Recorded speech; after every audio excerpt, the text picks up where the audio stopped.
Shalom untuk teman-teman semua. Selamat hari Minggu ya.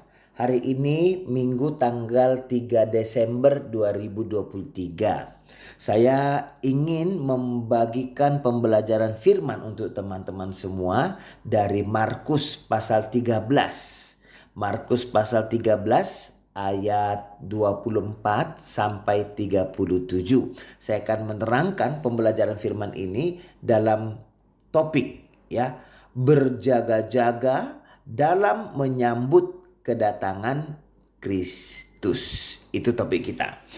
Sekali lagi, berjaga-jaga dalam menyambut kedatangan Kristus. Baik, kita langsung masuk ke dalam pembelajaran firman kita ya. Teman-teman semua, tentang the last days ada kebenaran penting ya yang disampaikan oleh Alkitab kepada kita. Mesias kita Tuhan Yesus memperingatkan para pengikutnya untuk bersiap-siap ya, berjaga-jaga dan berwaspada. Waspada terhadap apa teman-teman? Waspada terhadap kejadian-kejadian tertentu yang terjadi supaya semua pengikut Mesias bisa merespon dengan benar. Itu poinnya. Berjaga-jaga supaya kita bisa merespon segala peristiwa dengan benar. Jika kita bicara tentang the last days, kita bisa menemukan informasi penting dalam kitab para nabi ya. Secara khusus saya mau katakan kepada kita, kitab Nabi Daniel teman-teman. Nabi Daniel dia menyinggung tentang 70 minggu ya. Ini bisa kita temukan dalam Daniel pasal 9 ayat 24 sampai 27. Daniel 9 ayat 24 sampai 27 dalam Bible bahasa Batak ya. Ini disebut panurirangon taringot tuna 70 tahun minggu. 70 tahun minggu itu terjemahannya ya.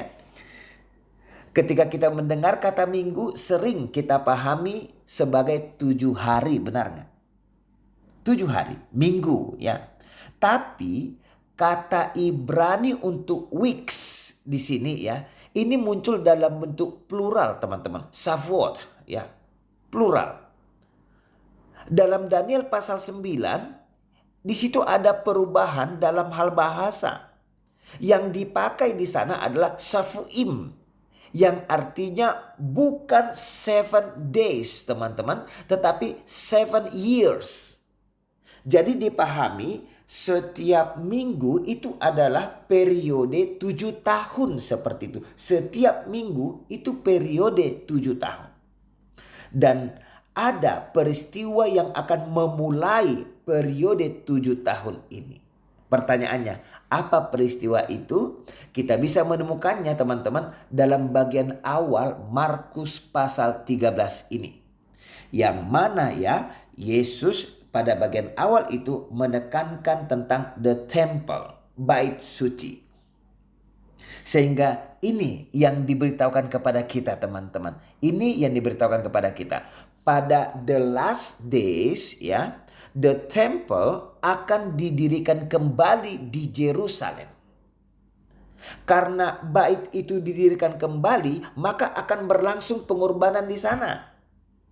Dan ketika itu dimulai, kita tahu bahwa the final week telah dimulai.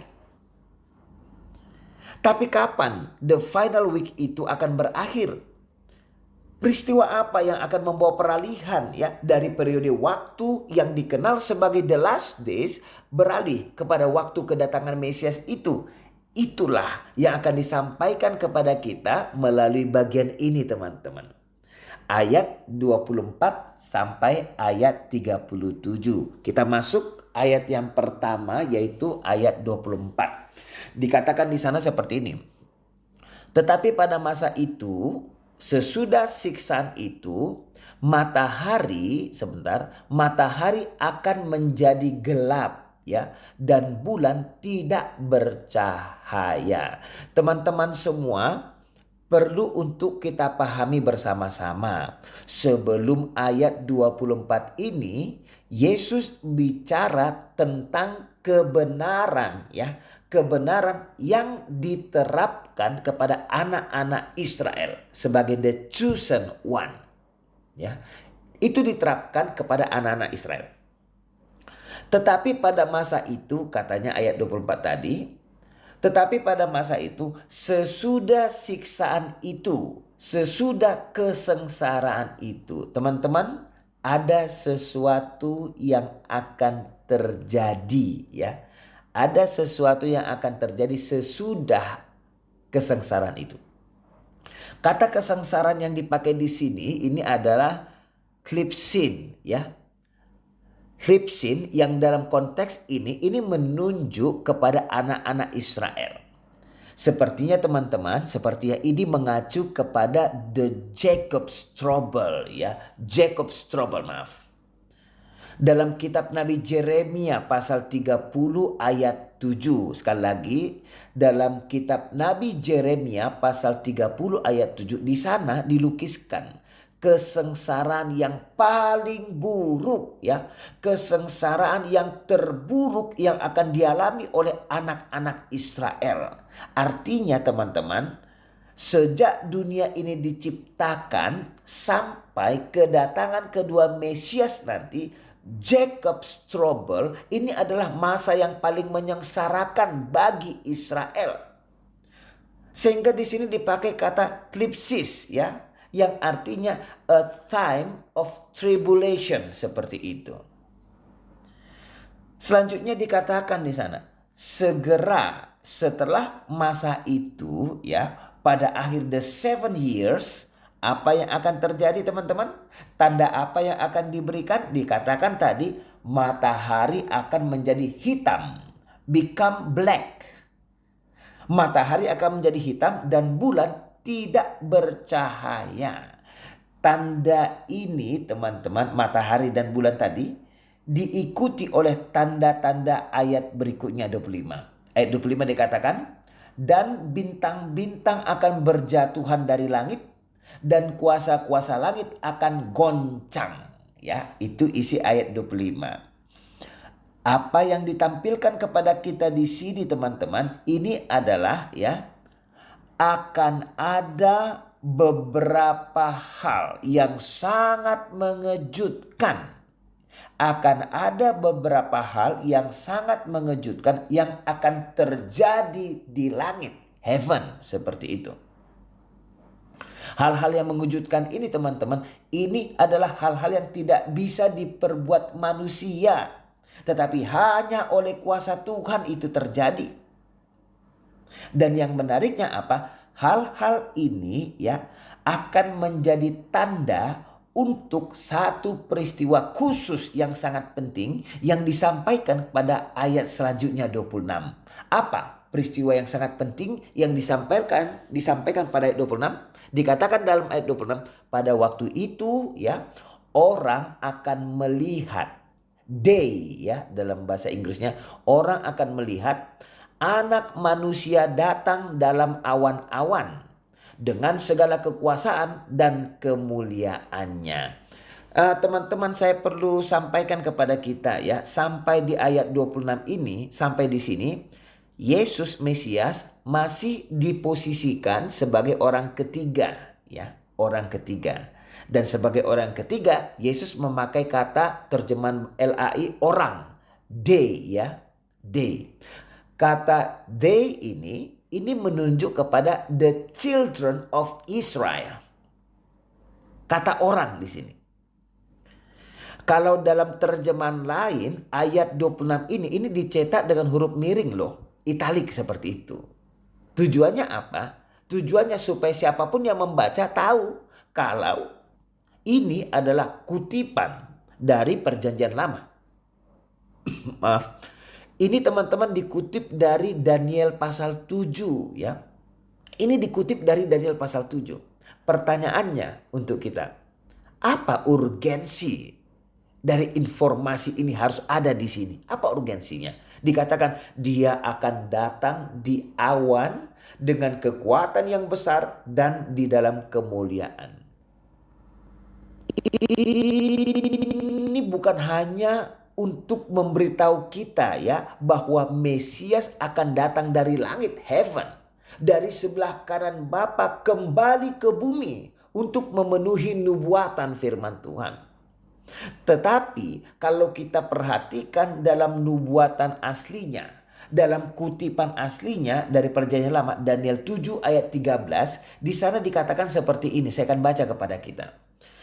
Aku terus melihat dalam penglihatan malam itu, tampak datang dengan awan-awan dari langit, seorang seperti anak manusia. Datanglah ia kepada yang lanjut usianya itu, dan ia dibawa ke hadapannya. Nah, teman-teman perlu kita perhatikan dengan cermat ya. Yang terjadi di Daniel 7 ayat 13 ini, yang terjadi di sini bukanlah Mesias datang dari langit, heaven, ke bumi. Bukan ya, bukan datang dari langit ke bumi. Tetapi secara literal dikatakan di sini Mesias, the Son of Man, akan menampilkan dirinya di hadapan yang lanjut usianya, the Ancient of Days, seperti itu. Pertanyaannya, siapa di sini yang dimaksud dengan yang lanjut usianya atau the Ancient of Days? Saya mau katakan kepada kita, teman-teman, the Ancient of Days ini adalah ekspresi Ibrani ya. Ekspresi Ibrani yang berarti God the Father. Sehingga di sini ditampilkan kepada kita Mesias akan datang ke hadapan God the Father. Dan menariknya teman-teman, Mesias melakukannya di dalam awan di langit. Bukan di permukaan tanah, bukan di permukaan bumi. Ini mau mengungkapkan sesuatu yang sangat penting kepada kita semua. Apa hal yang sangat penting itu? Itu diungkapkan dalam ayat berikutnya, Daniel 7 ayat 14. Kalau kita baca Daniel 7 ayat 14, ini yang penting. Ditampilkan di sana bahwa Mesias itu ya mewarisi kerajaan, kemuliaan, dan kekuasaan. Dan teman-teman tahu nggak apa hasil dari warisan itu? Hasil dari kerajaan, kemuliaan, dan kekuasaan itu, semua orang dalam semua bangsa, semua bahasa, dan semua suku akan sujud menyembah kepada Mesias itu. Saya bacakan Daniel 7 ayat 14. Lalu diberikan kepadanya kekuasaan dan kemuliaan dan kekuasaan sebagai raja. Maka orang-orang dari segala bangsa, suku bangsa, dan bahasa mengabdi kepadanya. Kekuasaannya ialah kekuasaan yang kekal, yang tidak akan lenyap. Dan kerajaannya ialah kerajaan yang tidak akan musnah. Nah, saya ingin memperdalam sebentar tentang ini teman-teman ya. Tentang ini para rabi bermasalah ketika dikatakan manusia akan menyembah Mesias. Karena manusia hanya boleh menyembah Yahweh saja. Itu pemahaman para rabi. Dan itu benar ya. Manusia hanya boleh menyembah Yahweh saja. Karena Mesias itu adalah Yahweh who save. Mesias adalah Tuhan, teman-teman. Mesias adalah Tuhan. Apa kita nggak percaya Trinitas? Kita percaya Trinitas. 3 yang adalah 1 dan 1 yang adalah 3. Begitu kan? Memang Trinitas ini tidak masuk akal kita, teman-teman. Kenapa? Karena kemampuan berpikir kita sangat terbatas. Tapi satu hal yang ditegaskan oleh kitab para nabi dan kitab-kitab perjanjian baru. Satu hal yang ditegaskan kepada kita apa itu? Mesias itu ilahi. Ini nggak bisa dibantah, teman-teman. Mesias adalah the Son of God. Mesias adalah the Son of God dan semua orang dalam semua bahasa, suku akan sujud menyembah kepadanya. Lalu kemudian Rabi mengatakan, di sana tidak dikatakan worship kepada Mesias, tetapi yang dipakai, yang diterjemahkan adalah serve. Itu klaim rabi ya, para rabi. Mereka mengklaim bukan worship ya di sana, tetapi serve the Messiah. Saya mau menjelaskan tentang klaim rabi ini teman-teman. Terjemahan untuk kata worship yang dipakai dalam kitab Daniel ini bukan dalam bahasa Hebrew, Ibrani ya. Tetapi ini ada dalam bahasa Aramaik teman-teman. Yang dipakai di sana ini adalah kata yiplehun ya. Seperti ini. Jika itu bahasa Ibrani, kita akan menemukan lavot di sana. Kata lavot ini bisa berarti serve ya, seperti seorang hamba yang serving, melayani tuannya seperti itu. Tapi yang ada di sana itu ada dalam bahasa Aramaik teman-teman. Ada 3 huruf Ibrani yang dipakai di sana. Ada Fe, Lameth, dan Chet. Dan kata ini memiliki konotasi worship. Ini bisa ibadah orang kafir seperti itu, atau juga ibadah yang benar, ibadah yang mulia. Poinnya ini teman-teman, poinnya ini bukan berarti to serve seperti yang diklaim oleh para rabi Yahudi. Dan di Markus pasal 13 ini ya, di Markus pasal 13 ini perhatikan baik-baik, Mesias mengutip ayat perjanjian lama ini untuk memperkuat dan mengungkapkan identitasnya sebagai apa? The Son of God. Sebagai the divine Son of the living God. Seperti itu teman-teman. Selanjutnya ayat 26 ya. Ayat 26 dikatakan pada waktu itu orang akan melihat anak manusia datang dalam awan-awan dengan segala kekuasaan dan kemuliaannya. Orang akan melihat, ini ungkapannya they shall see ya. They ini menunjuk kepada the Son of Israel. Jadi mulai ayat 14 ya teman-teman. Mulai ayat 14 ada penekanan kepada the nation of Israel. Ada penekanan kepada Israel. 27 ayat 27. Dan pada waktu itu pun dia akan menyuruh keluar malaikat-malaikatnya dan akan mengumpulkan orang-orang pilihannya dari keempat penjuru bumi, dari ujung bumi sampai ke ujung langit. Teman-teman, yang berbicara dalam ayat 27 ini masih Yesus Mesias kita ya. Dan Yesus Mesias kita memberi penekanan kepada orang-orang pilihannya. The elected ya, orang-orang pilihannya. Kita perlu memahami konsep pemilihan Tuhan ini ya. Kita perlu memahami konsep pemilihan Tuhan. Karena ada orang yang mengatakan seperti ini teman-teman. Ada orang yang mengatakan, ya Tuhan memilih siapa yang akan dia selamatkan. Itu benar ya. Itu benar. Tuhan memilih siapa yang akan dia selamatkan.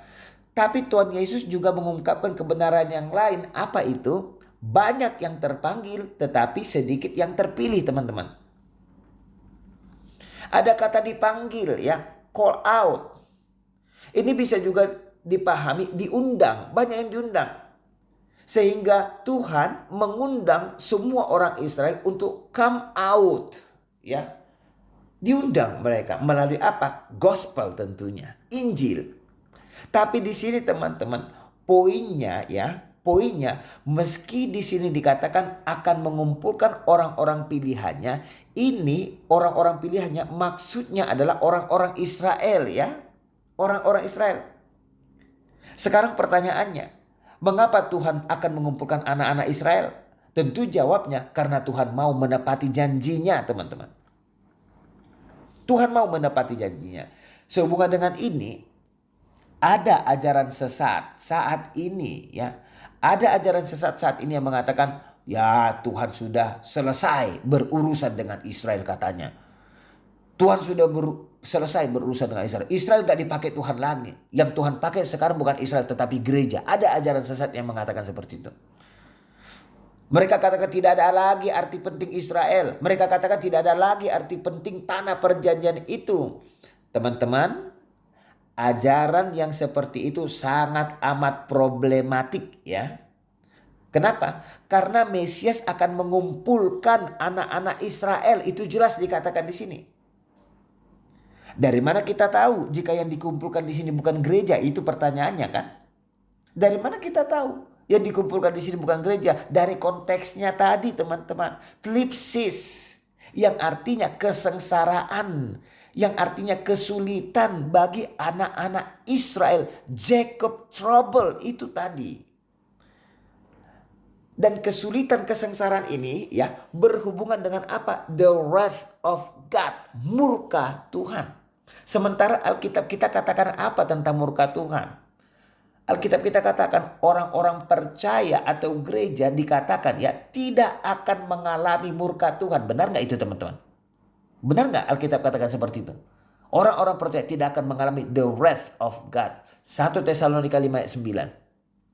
1 Tesalonika 5 ayat 9 katakan, karena Allah tidak menetapkan kita untuk ditimpa murka, tetapi untuk beroleh keselamatan oleh Yesus Kristus Tuhan kita. Sehingga logikanya ya teman-teman, logikanya ketika Jacob's trouble terjadi, kesengsaraan yang paling berat menimpa anak-anak Israel terjadi ketika the wrath of God itu dicurahkan, gereja sudah diselamatkan dari murka Tuhan.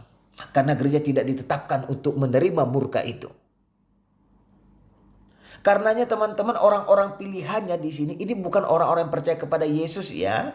Tetapi ini adalah orang-orang yang menjadi bagian dari perjanjian Abraham dalam garis keturunan siapa? Jacob, Israel sendiri. Sehingga kita bisa melihat di sini ya, apa yang mau ditunjukkan kepada kita? Betapa Tuhan itu setia kepada perjanjiannya. Tuhan setia kepada firman-Nya, teman-teman. Ayat selanjutnya, ayat 28 ya. Dikatakan, di sini Yesus Mesias kita berbicara. Tariklah pelajaran dari perumpamaan tentang pohon ara. Apabila ranting-rantingnya melembut dan mulai bertunas, kamu tahu bahwa musim panas sudah dekat. Nah, teman-teman, mulai ayat 28 ini ya, ada perubahan. Mulai ayat 28 ini, Yesus tidak lagi bicara sebagai orang ketiga. Dan Yesus akan menyampaikan rangkuman, teman-teman. Rangkuman dari pasal 13 ini. Yesus akan tampil sebagai orang kedua. Jadi dari ayat yang pertama, ayat 1 sampai ayat 27, kita bisa melihat di sana peristiwa demi peristiwa berganti-ganti terjadi dalam waktu tertentu ya. Tetapi di ayat 28, Mesias mulai berbicara kepada murid-muridnya dan Yesus merangkum semua peristiwa yang sudah disampaikannya. Dikatakan, tariklah pelajaran dari perumpamaan tentang pohon ara. Apabila ranting-rantingnya melembut dan mulai bertunas, kamu tahu bahwa musim panas sudah dekat. Teman-teman, di sini ada perintah yang diabaikan banyak orang ya. Ada perintah yang diabaikan oleh banyak orang. Dikatakan, tariklah pelajaran dari perumpamaan tentang pohon ara. Artinya apa? Tuhan Yesus ingin kita mempelajari sesuatu. Artinya Tuhan Yesus ingin kita memahami sesuatu supaya kita bisa merespon dengan benar. Dan kata perumpamaan ya di sini ini ada hubungannya teman-teman dengan pernyataan ya yang menuntut tanggapan, menuntut respon yang benar. Tentang pohon ara ya. Tentang pohon ara teman-teman, dalam Alkitab Israel juga disebut sebagai pohon ara ya. Kita bisa temukan dalam Hosea 9 ayat 10. Kita bisa baca dalam Alkitab kita ya. Hosea pasal 9 ayat 10.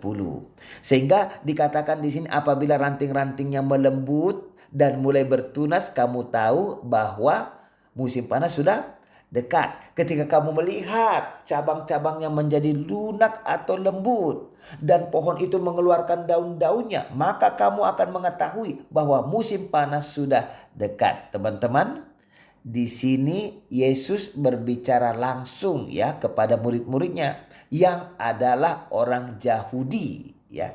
Mereka orang Yahudi dan saya yakin Yesus berbicara kepada mereka memakai bahasa Yahudi juga. Bahasa Ibrani ya, bahasa Ibrani. Memang perjanjian baru dicatat dalam bahasa Yunani. Ya, memang benar.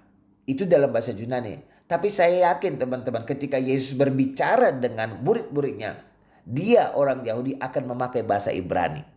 Beberapa orang mengatakan Yesus memakai bahasa Aram ya kan, Aramaik ya, Aramaik.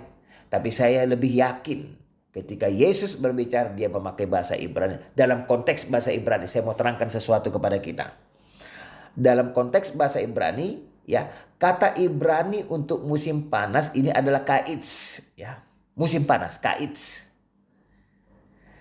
Dan kata Ibrani untuk akhir dari sesuatu, oke, akhir dari sesuatu itu adalah kets. Jadi ada semacam permainan kata di sini teman-teman. Ada semacam permainan kata di sini. Yesus mau katakan ya, Yesus mau katakan jika kamu melihat pohon ara, daunnya ada di sana, cabang-cabangnya lembab, kamu tahu musim panas sudah dekat. Teman-teman, musim panas ini adalah satu waktu yang penting ya. Ini waktu yang penting, musim panas. Dalam Yosua pasal 3, ketika Israel menyeberangi sungai Yordan, yang agak mirip peristiwanya dengan Israel menyeberangi Laut Merah ya. Tetapi dalam peristiwa Joshua menyeberangi sungai Yordan, dikatakan di sana air itu seperti menumpuk ya. Air itu seperti menumpuk membentuk tembok sehingga mereka bisa berjalan melewati sungai Yordan itu. Teman-teman, seperti itulah waktu ya, situasi waktu panen.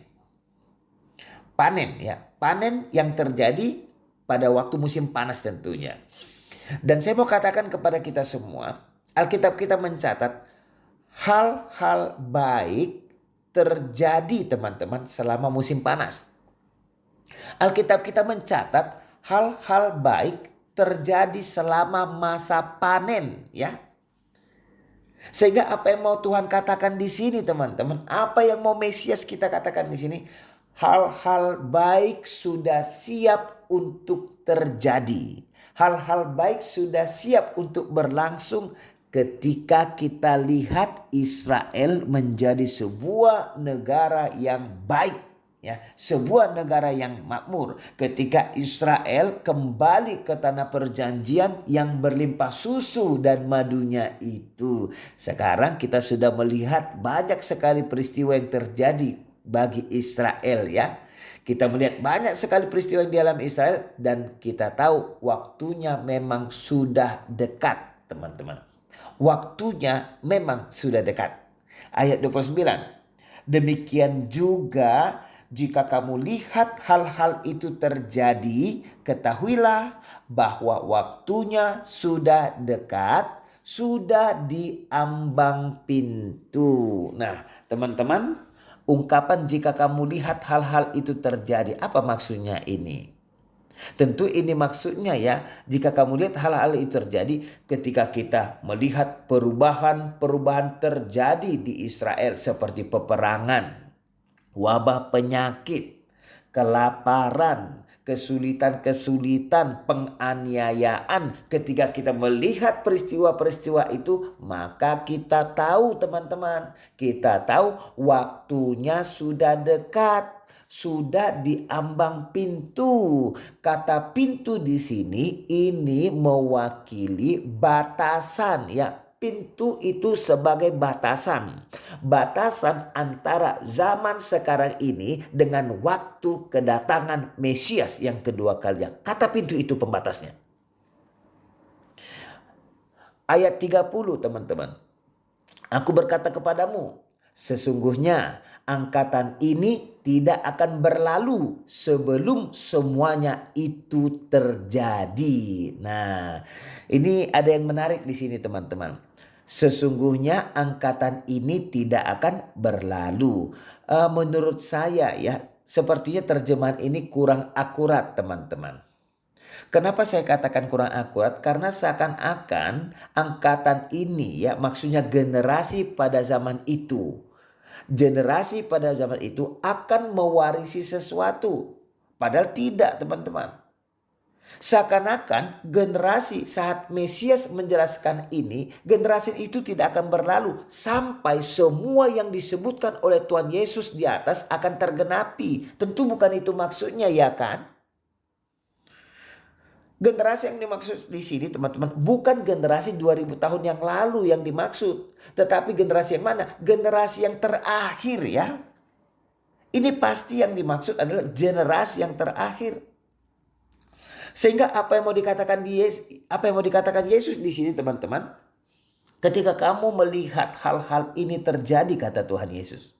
Ketika kamu melihat hal-hal ini terjadi, pendirian bait suci ya, akan dilaksanakan pengorbanan di sana, tetapi juga kalian melihat penganiayaan dilakukan kepada orang-orang percaya, terjadi gempa bumi, terjadi peperangan, sakit penyakit dan yang lain sebagainya. Ketika kamu melihat hal-hal ini, ketahuilah, waktunya tinggal menunggu generasi yang terakhir hingga kedatangan Mesias. Ayat 31 teman-teman. Langit dan bumi akan berlalu, tetapi perkataanku tidak akan berlalu. Siapa yang berbicara di sini? Yesus, Mesias yang berbicara di sini, ya. Sebelum the new Jerusalem datang, oke? Sebelum the new Jerusalem datang, langit dan bumi akan berlalu. Di ayat 31 katakan langit dan bumi akan berlalu. Tetapi perkataanku tidak akan berlalu. Saya mau baca firman Tuhan dalam Yesaya 40 ayat 8 teman-teman. Firman Tuhan dalam Yesaya 40 ayat 8 dikatakan di sana. Rumput menjadi kering, bunga menjadi layu. Tetapi firman Elohim tetap untuk selama-lamanya. Keren gak? Sekali lagi saya bacakan ya. Rumput menjadi kering, bunga menjadi layu. Tetapi firman Elohim kita tetap untuk selama-lamanya. Udevar Eloheinu. Firman Elohim tetap untuk selama-lamanya. Dan di sini teman-teman, di sini Yesus mengatakan perkataan yang sama. Yesus katakan, tetapi perkataanku tidak akan berlalu. Sehingga saya mau sampaikan kepada kita ya, di sini Yesus mengungkapkan siapa dirinya. Yesus mengungkapkan keilahiannya, teman-teman. Perkataanku tidak akan berlalu. Yesus mengungkapkan identitasnya, keilahiannya. Ayat 32 semakin diperdalam. Tetapi tentang hari atau saat itu tidak seorang pun yang tahu. Malaikat-malaikat di surga tidak dan anak pun tidak.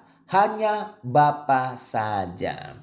Nah, teman-teman semua, apa yang ditekankan Mesias dalam ayat 32 ini supaya orang yang percaya memperhatikan. Supaya orang yang percaya bersiap-siap, berwaspada, berjaga-jaga. Mengapa? Ya, mengapa? Supaya semua orang yang percaya kita mampu memahami waktunya. Kita mampu memahami kalender kenabian dalam perjanjian lama kita. Kalender kenabian yang akan kita jalani bersama-sama di dalam dunia ini, teman-teman. Sehingga dengan pengetahuan kita melalui Alkitab, dengan pengetahuan kita mampu merespon segala sesuatu dengan benar. Supaya kita bisa menjadi saksi akan kebenaran firman Tuhan, ya. Melalui respon kita yang benar. Nah, perhatikan dalam ayat ini teman-teman. Tetapi tentang hari atau saat, ini terjemahan LAI Bahasa Indonesia.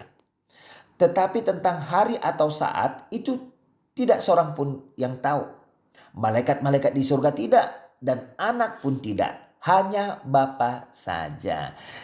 Di sini Yesus tidak mengatakan dekade atau abad ya, bukan istilah dekade atau abad, Tentang dekadenya, tentang abadnya tidak ada yang tahu. Bukan itu.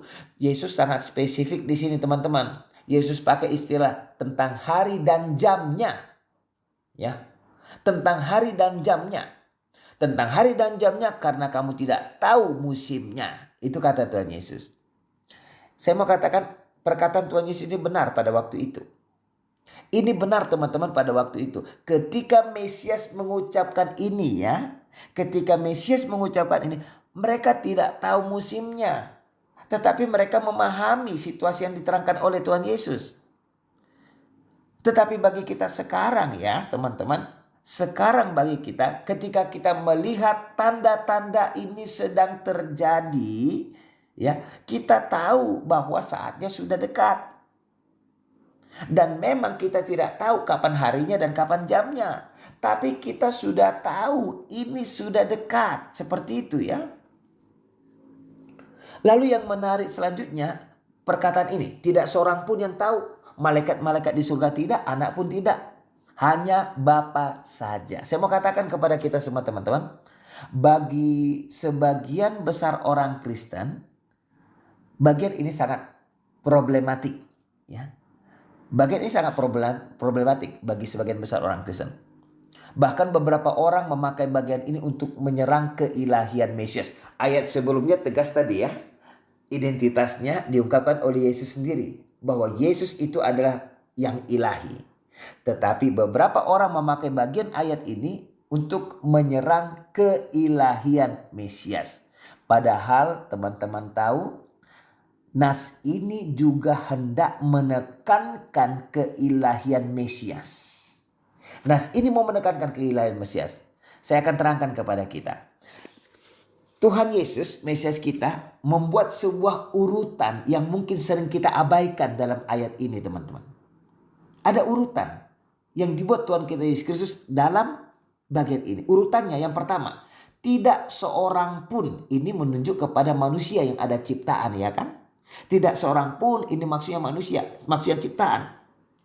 Lalu sesudah manusia, Yesus menunjuk kepada malaikat yang ada di surga. Kita tahu bersama-sama malaikat yang di surga adalah ciptaan. Ya, sesudah manusia, Yesus menunjukkan malaikat yang ada di surga, ciptaan.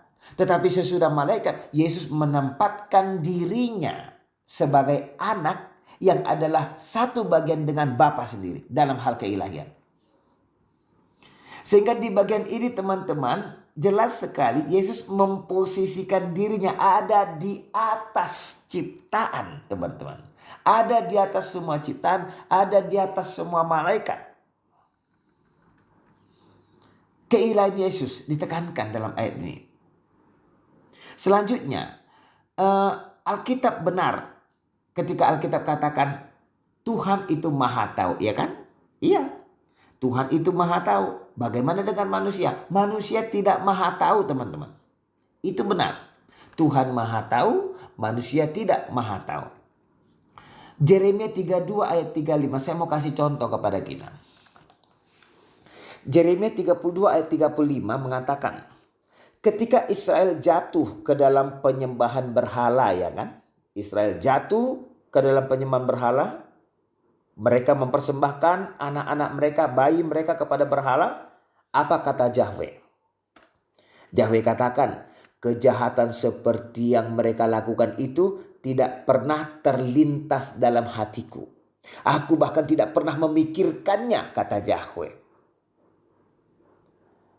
Menarik ya perkataan Yahweh itu. Kenapa? Kita tahu Tuhan maha tahu. Kita tahu Tuhan maha tahu. Tetapi apakah benar Yahweh tidak pernah memikirkan tentang kejahatan mereka yang begitu hebatnya? Tentu tidak. Poinnya apa teman-teman? Poinnya sebenarnya Yahweh berbicara seperti itu untuk menekankan betapa salahnya perbuatan mereka itu. Tentu nggak ada yang mengejutkan bagi Tuhan. Tuhan tahu semua ya kan? Tuhan tahu semua, tidak ada hal yang baru bagi Tuhan.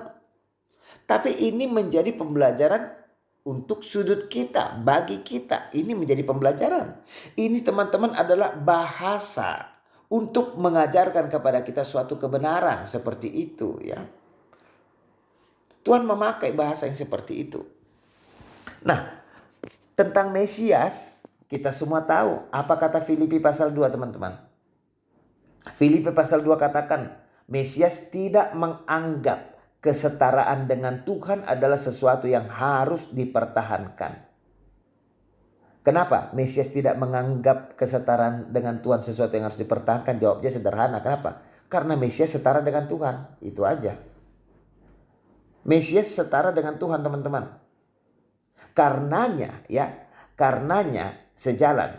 Mesias tidak menganggap kesetaraan dengan Tuhan adalah sesuatu yang harus dipertahankan. Karena itu tidak harus dipertahankan, Mesias pun mengosongkan dirinya sendiri dan mengambil rupa seorang hamba dan menjadi sama dengan manusia. Ini harus kita garis bawahi teman-teman. Dia kosongkan dirinya untuk menjadi sama dengan manusia. Filipi 2 ayat 7. Teman-teman tahu nggak artinya apa? Menjadi sama dengan manusia juga berarti menjadi tidak maha tahu.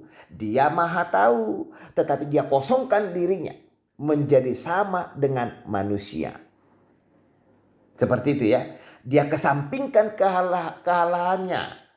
Dia kesampingkan kemahatauannya menjadi sama seperti manusia. Manusia tidak maha tahu, Tuhan yang maha tahu. Nah, dengan cara seperti itu teman-teman, dengan cara seperti itu Tuhan Yesus mau mendemonstrasikan kepada kita bagaimana kita harus merespon kebenaran firman Tuhan. Tuhan Yesus mau katakan, aku sama seperti kalian, aku bisa merespon dengan setia. Itu mau Tuhan Yesus tunjukkan kepada kita. Aku sama seperti kalian manusia, kecuali dalam hal dosa. Aku sama seperti kalian dan inilah caraku merespon kehendak Bapa di surga. Bagian yang terakhir dikatakan, dan anak pun tidak hanya Bapa saja. Itu ya, anak pun tidak hanya Bapa saja. Di sini dipakai kata anak teman-teman, bukan dipakai kata Mesias. Tidak dipakai juga Tuhan yang ada beserta kita atau Immanuel. Bukan Mesias, bukan Tuhan yang dipakai, Tuhan menjadi manusia. Di sini dipakai jelas kata anak seperti itu. Terminologi kata anak ini sangat penting ya teman-teman. Anak ini menunjukkan adanya hubungan teladan dari Bapa untuk kita ya. Ada hubungan teladan yang mau ditampilkan dari istilah anak itu. Jadi apa yang mau ditekankan Yesus di sini teman-teman? Tuhan Yesus mau menekankan sebagai anak ya, manusia 100% loh. Manusia 100% yang sudah mengosongkan kealahan, yang sudah mengosongkan kemahatauan. Sebagai anak manusia 100%, Tuhan Yesus sedang menunggu. Tuhan Yesus menunggu supaya tanda-tanda yang diterangkan tadi ya terjadi. Sampai Bapa memerintahkannya untuk bertindak, to act. Yang mana Yesus akan merespon itu dengan kesetiaannya di dalam ketaatannya. Kapan Tuhan memerintahkan, Yesus akan merespon dengan benar. Ini teladan yang mau Tuhan tunjukkan dari kita kepada kita. Ini pesannya untuk kita teman-teman. Ini pesannya. Sambil berjaga-jaga, oke? Sambil berjaga-jaga, kita perlu merespon dengan setia the words of the Father. Respon dengan setia.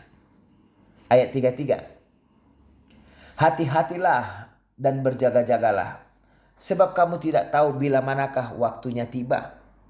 Ayat 34. Dan halnya sama seperti seorang yang bepergian, yang meninggalkan rumahnya dan menyerahkan tanggung jawab kepada hamba-hambanya, masing-masing dengan tugasnya, dan memerintahkan penunggu pintu supaya berjaga-jaga.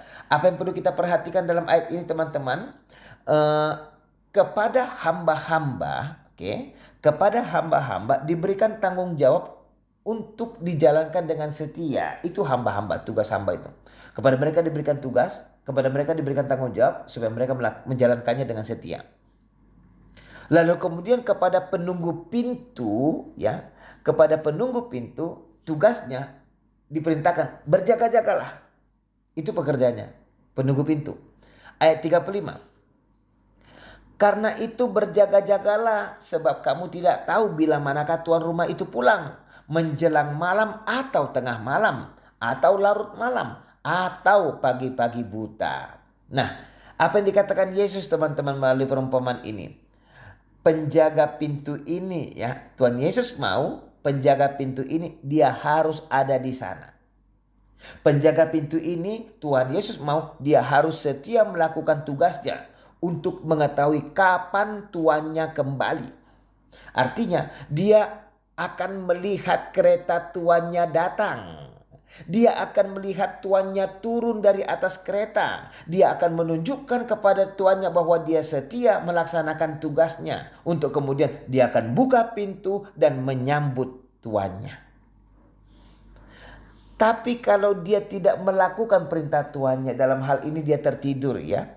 Jika dia tertidur, tentu dia tidak bisa menunjukkan dirinya setia untuk melaksanakan tugas yang diberikan oleh tuannya.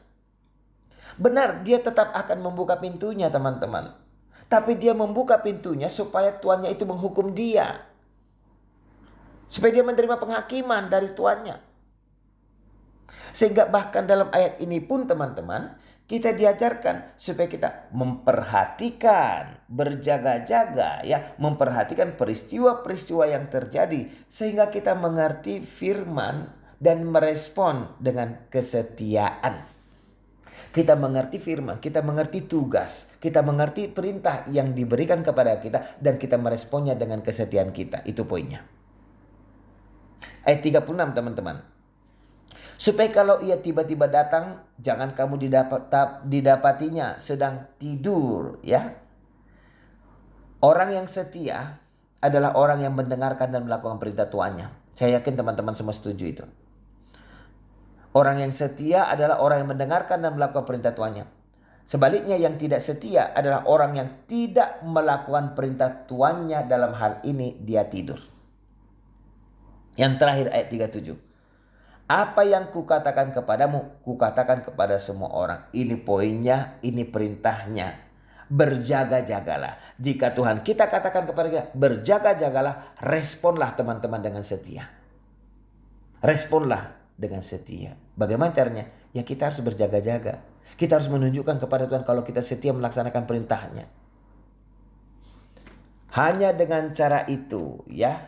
Hanya dengan cara itu kita akan bisa menyambut kedatangan Kristus dengan benar. Bukan dengan tertidur. Tetapi berjaga-jaga. Tuhan Yesus memberkati kita semua. Amin.